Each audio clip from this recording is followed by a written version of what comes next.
What's going on, YouTube? We are going for a quick little nature walk right before we jump into the session at MGM. I'm feeling pretty good today. Feel like I got a good mind. I drank my water, I'm hydrated, I'm fed, so I'm feeling really good, got some good sleep. So hopefully that'll mean a great result for us. But we're gonna see. Let's jump right into the hands. Like, comment, subscribe. Let's get it. First team, we got Pocket Nines, Nina Ross, also known as the Winged Rescues. We are on the button and we raise it up to 15 and get 2 combatants. Pretty schmexy flop. We get King Jack 10 with all clubs. So we got a gut shot to a straight freaking flush. But I must contain myself like a 6-year-old on a road trip. We only have 4th pair. And so when it checks to me, we knuckle it back and we say a turn, which is an offsuit 7, changing absolutely nothing. Now the middle position limper leaps up to that 15.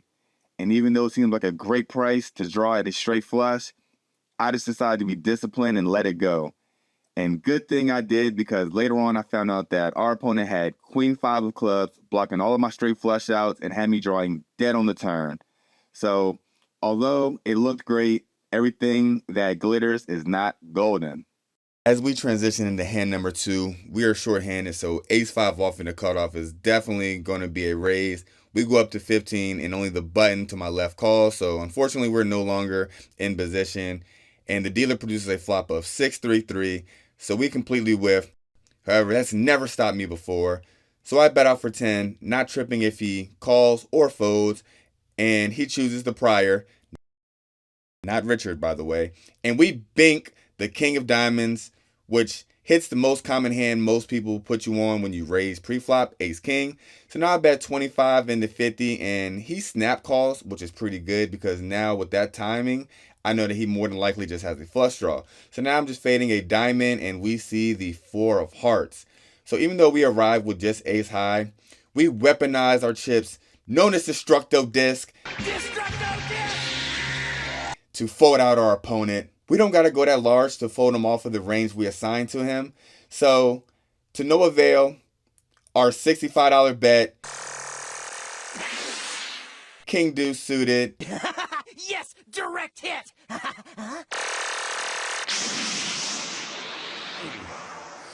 So he floated with backdoors and over and hit.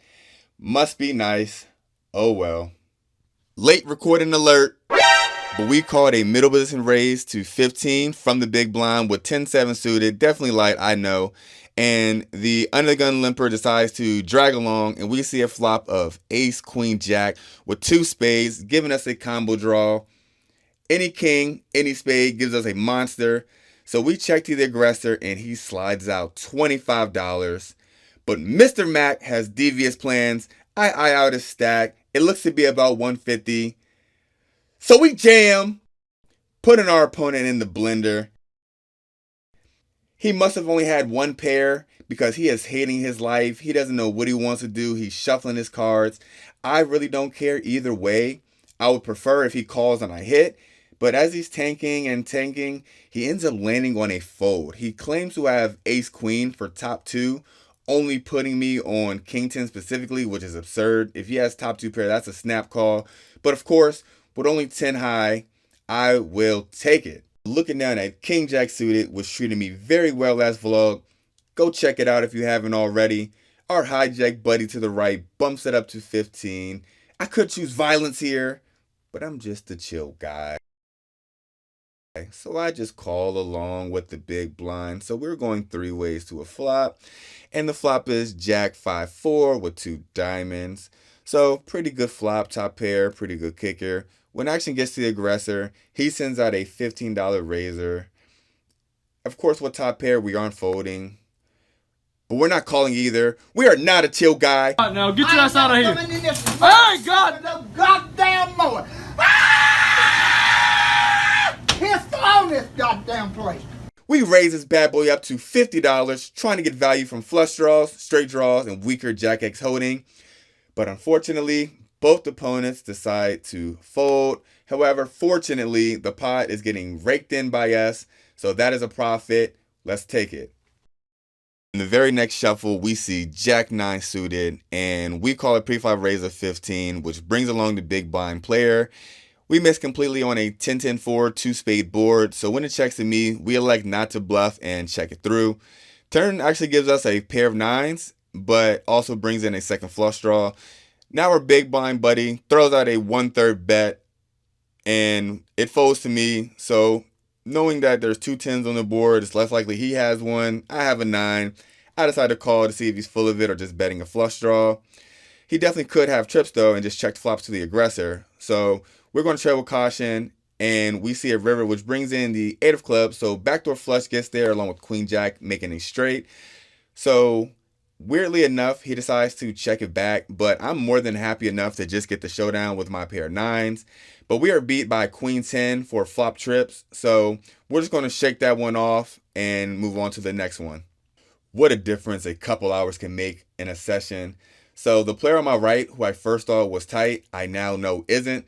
So when he raises to 30 over a straddle, I smell his fear.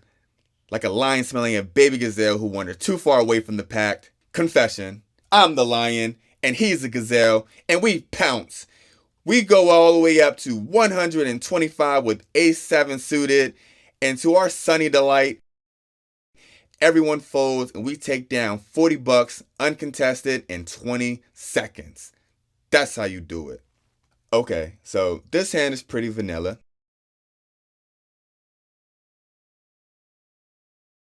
Not that anything is wrong with vanilla, but we have ace queen, raise it up to $15. Get our non-believing buddy to our left to call and see an ace high flop.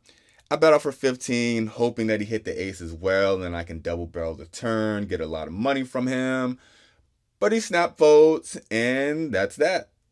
Well, looks like you're getting a double scoop of vanilla. People, no offense to you people, but with pocket jacks, we 3-bet a $12 open to $45, and everyone snap folds. But don't worry, I got some flavor coming up next hand. Don't trip. As we sit in middle position with the computer hand, pocket tens, we raise to 15 and see a 3-bet to 45 bucks. Everyone else gets out of the way for a heads up showdown. Let's go. Time to flop a set. So hit that like button and help with the run good. On 3. You ready? 1, 2, 3. Hey, what happened? The flop is ace king 8, so we have third pair in a 3-bet pot on a board that just obliterates a 1-3 3-betting range. So we check, ready to give up, but we see a tiny $30 bet into the pot of 90. So even though we could be drawing next to dead if our opponent has a set, we decide to peel, and we sit up in the chair to deceive our opponent into thinking that we were interested into the pot, when in reality, I'm just disgusted that I'm down 75. The turn brings no help in the form of the 9 of clubs, so now, even if he was raising us light with pocket 9s, we are beat by that also. So essentially, we beat absolutely nothing, but weirdly enough, when we check, he does the same, and now the river is the glorious 4 of spades. If I had pocket 4s in an alternate universe, we now have a set. But back to reality though, seeing as that our opponent checked the turn, I decide either he's incredibly trappy, or he has a hand like pocket jacks or pocket queens. And seeing as most players are driven by fear and greed, a monster hand would have got greedy on the turn, and the aforementioned hands would get fearful. So I trust my logic, and I bet out 105 into the 150 prize pot. No need to overbet here and make it suspicious. This is a credible bet sizing I'd make with ace jack, ace queen, ace 10 if the hand played out this way. And in the times our opponent does have a marginal ace that's going to call most of my bets, I'm saving money by not going full pot or over. But enough nerd talk. Our opponent does land on a fold and claims to have had pocket queens, which I 100% believe. And we get it through. Let's go.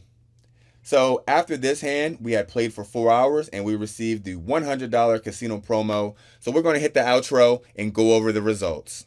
All right, so that was it for the session. We're going to go over the quick results. So we were into the game for 400 after the promo and all of that. We were out for 625. We won 225 altogether. Obviously, a couple bluffs didn't go through, but a couple did go through. So definitely was a lot of fun. I put a lot of work into this video. Please give me a like. Please subscribe. And I promise to have more fun videos for y'all in the future. But until the next video, holla.